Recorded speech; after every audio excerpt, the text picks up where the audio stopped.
안녕하십니까? 종교에서 진리는 가장 중요한 개념입니다. 왜냐하면 모든 종교에서는 스스로 진리를 가르친다고 주장하고 있기 때문입니다. 이런 이유로 종교와 진리는 떼려야 뗄 수 없는 관계입니다. 따라서 종교를 갖고 있는 사람은 진리라는 것이 무엇인가 곰곰이 따져볼 필요가 있습니다. 우리가 종교를 진정으로 깊이 이해하기 위해서는 우리 속에 알게 모르게 내재된 선입견이 어떤 것인가를 밝혀내고 거기에서 헤어나 자유롭고 열린 마음으로 문제에 임하는 것이 기본 조건이라 할 수 있습니다.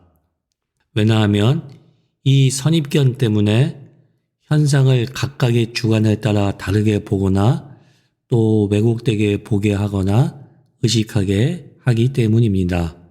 예를 들면 다 같은 크기의 콩인데도 욕심 때문에 남의 밥의 콩이 더 굵어 보인다거나 여야 국회의원이 똑같은 사건을 놓고 정반대의 의견을 말하는 것처럼 자기 눈에 대들보는 보이지 않고 남의 눈에 있는 티끌이 대들보처럼 보이는 것처럼 자기 주관이나 선입견에 따라 사물이 달라 보이게 됩니다.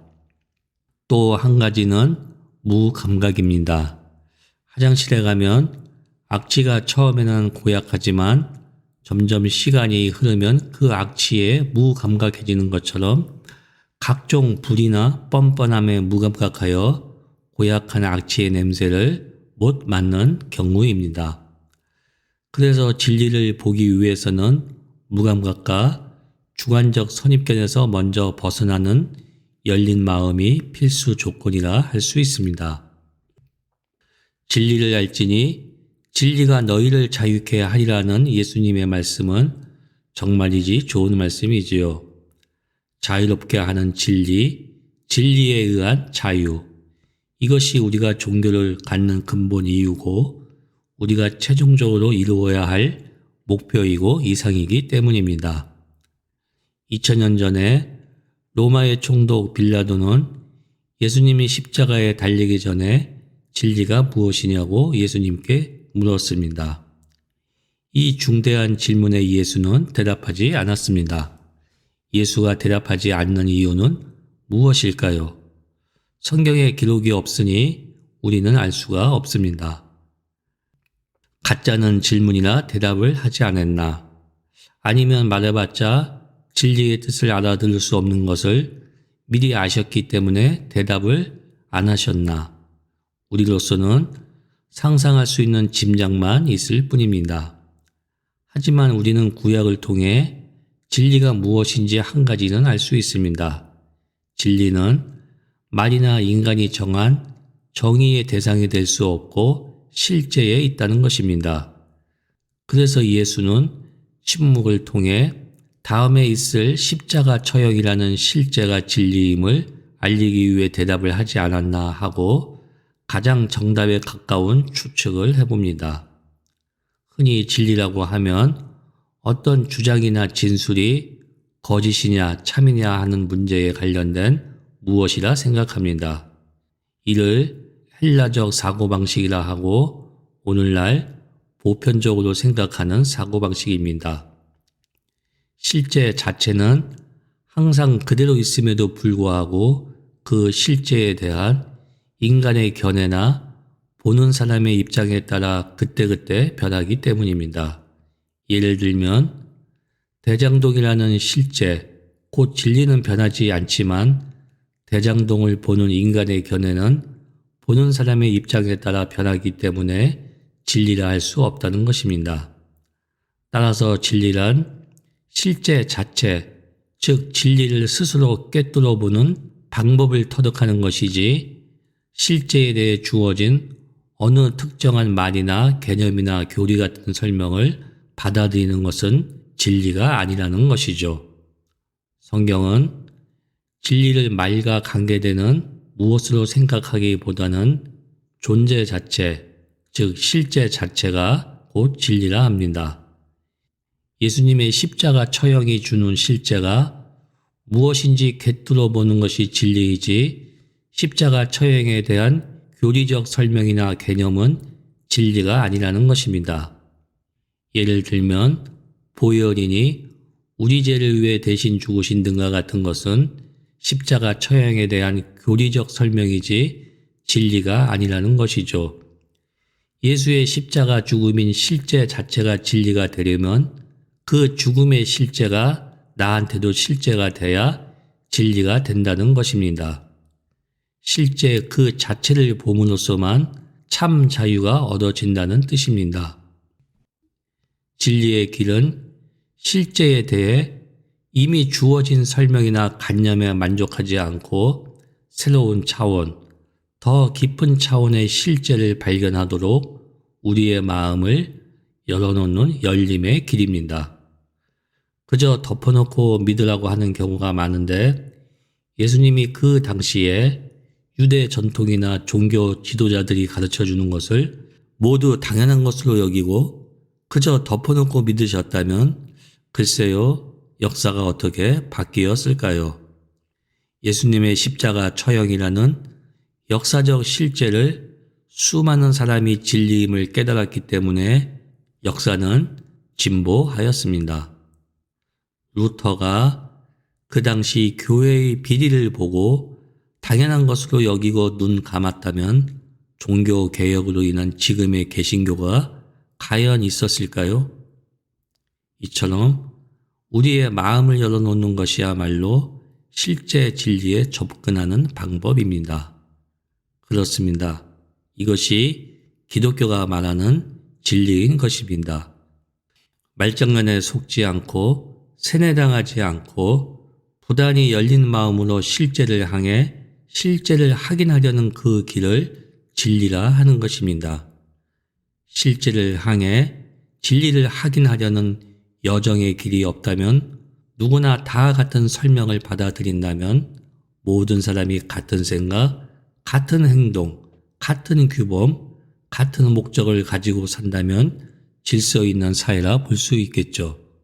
그러다가 이 체계를 당연한 것으로 받아들이지 않는 누군가가 다른 소리를 한다면 이 사람은 안정된 질서를 교란하고 파괴하려는 자로 낙인 찍혀 바보나 정신 나간 사람으로 조롱당하기도 하고 심지어 예수처럼 죽임을 당하기도 합니다. 그래서 대부분 모두 찍소리하지 않고 복지부동하여 모든 것을 당연한 것으로 받아들이며 삽니다. 간혹 당연히 여길 수 없는 일들이 보인다 하더라도 웬만한 용기가 아니면 나설 수 없으며 그냥 조용히 사는 것이 상책이라 여기며 눈을 감지요. 그러나 보이는 현상 속에 숨겨진 거짓을 본 사람, 즉 진리를 본 사람은 나서며 행동하여 역사를 바꿨습니다. 대표적으로 예수를 들 수 있습니다. 그리고 그 뒤를 이어 수많은 사람이 그 길을 따라갔습니다. 그렇게 세상을 위해 걸기했지만 그들의 공통점은 고통과 고난을 겪으며 세상에서 환영을 받지 못했습니다. 그리고 세월이 흘러 그들이 옳았다는 것을 알고 세상에서는 그들의 외침을 사회 정책에 반영하고 역사의 기록으로 남겨놓았습니다. 훌륭하고 복된 사회에서 산다는 것은 물질적으로나 경제적으로 혜택을 누리는 것이 아니라 모든 것을 당연히 여기지 않을 수 있는 자유, 곧 양심과 인권의 자유 등이 보장되는 사회를 말하는 것입니다. 흔히 믿음이란 모든 것을 그대로 받아들이는 것으로 생각하는 경우가 많습니다. 그러나 진정한 믿음은 이와는 반대로 아무 반성 없이 그대로 따르는 교리나 설명을 무조건 받아들이는 것을 할 수 없다는 것을 확신하는 일입니다. 예루살렘 어귀에 앉아 오가는 사람들에게 구걸을 하던 안진뱅이를 향해 베드로는 은과 금은 내게 없거니와 내게 있는 것으로 주노니 곧 나사로 예수 그리스도의 이름으로 걸으라 하니 그 안진뱅이는 일어나 걷고 뛰었습니다.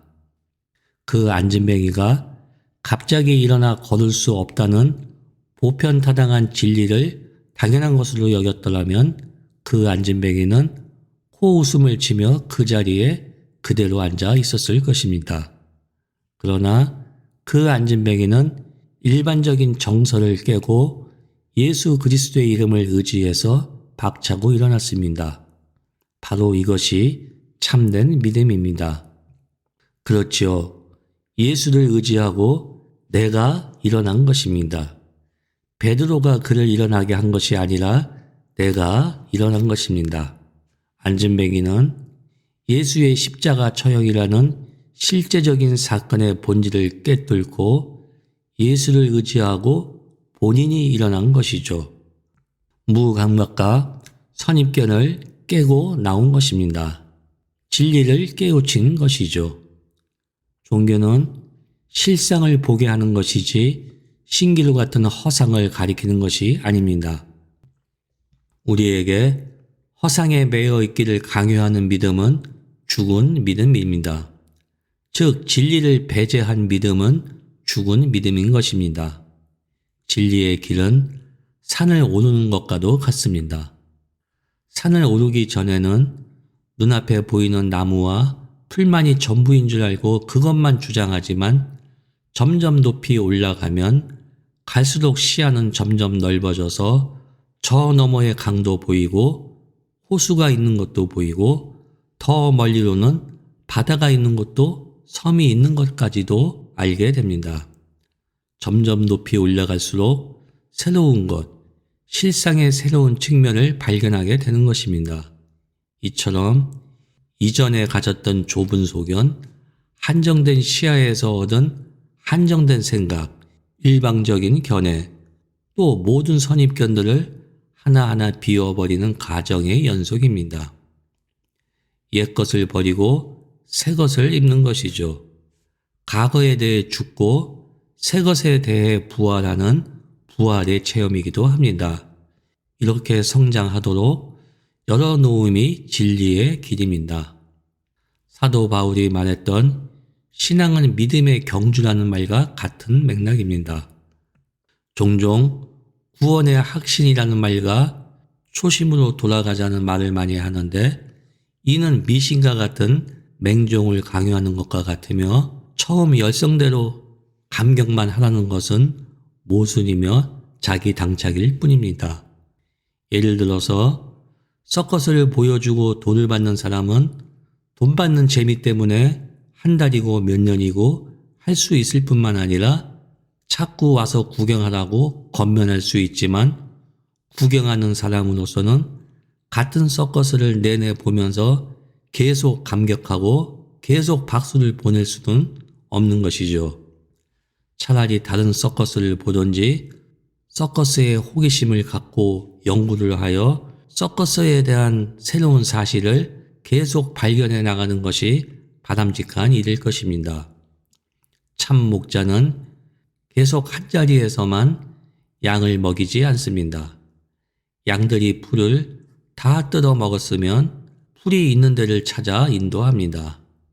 다 뜯어 먹어 풀도 없는데 양을 묶어놓고 계속 거기서만 맨땅을 파라고 강요하는 것은 양을 먹이는 참 목자가 아니라 양을 먹는 나태한 사꾼의 짓입니다.